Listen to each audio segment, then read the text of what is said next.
Now, the national debt is projected to hit 7.7 trillion by 2022 when President Uhuru Kenyatta exits the stage after his 10-year tenure. But the debt burden has triggered concern from Kenyans amid fears of a spike in taxation to service the annual loan repayments. But are Kenyans getting value for money from these loans? Francis Kashuri examines this issue, including some old wisdom from Mzee Burudi Nabwera. 3 days ago, when President Uhuru Kenyatta hosted his France counterpart Emmanuel Macron, Kenyans on social media were on high alert. Away from the fanfare and grand reception for Macron, Kenyans interested in the trip were keen on the bilateral talks, as well as any deals that the two countries would enter into. Part of the 340 billion shillings worth of deals announced by the two presidents is construction of a railway line from Jomo Kenyatta International Airport to the city centre, ostensibly to decongest the capital city. But a tweet in French by President Kenyatta welcoming his counterpart to Kenya attracted immense interest from social media users, many making fun of a likely new loan that would be granted, some even warning Kenyatta against committing the country to another debt, others seemingly resigning to fate as the national debt fast approaches the 6 trillion shillings mark.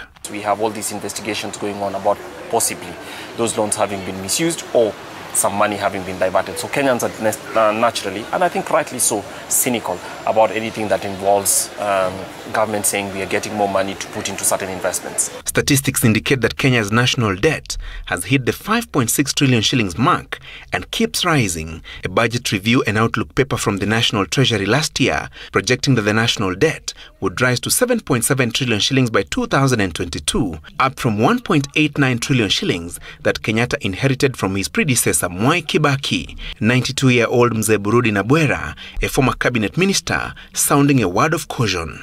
Borrowing to grow the economy is all right, but borrowing all the time destabilizes the economy, because a nation like a family cannot live on borrowed money constantly.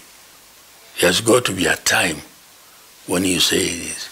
So we must try to borrow, we must try to balance what we are borrowing and the economic growth. Since 2013, the Jubilee administration has borrowed heavily to finance infrastructure projects such as the standard gauge railway line from Mombasa to Nairobi, construction of high-volume dams, and electricity connectivity. But these investments have been the source of corruption allegations, with critics terming them vendor-driven projects. At over 5.6 trillion shillings, the national debt burden is becoming a huge concern for many Kenyans, particularly on the question of sustainability and value for money. More so when Kenyans keep hearing of mega corruption in the mega projects initiated by the government and financed through national debts. For as long as you're growing your debt by a percentage higher than total growth, both of revenues and both of the income, then obviously you're going to get into David Diaz called a debt treadmill, which means you have to run faster to stay at the same place.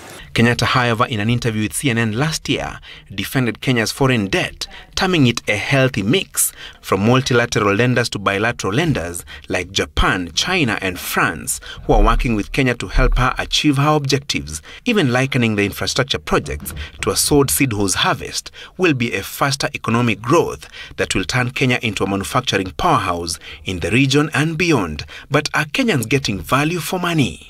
President Uhuru cannot do everything during his remaining period.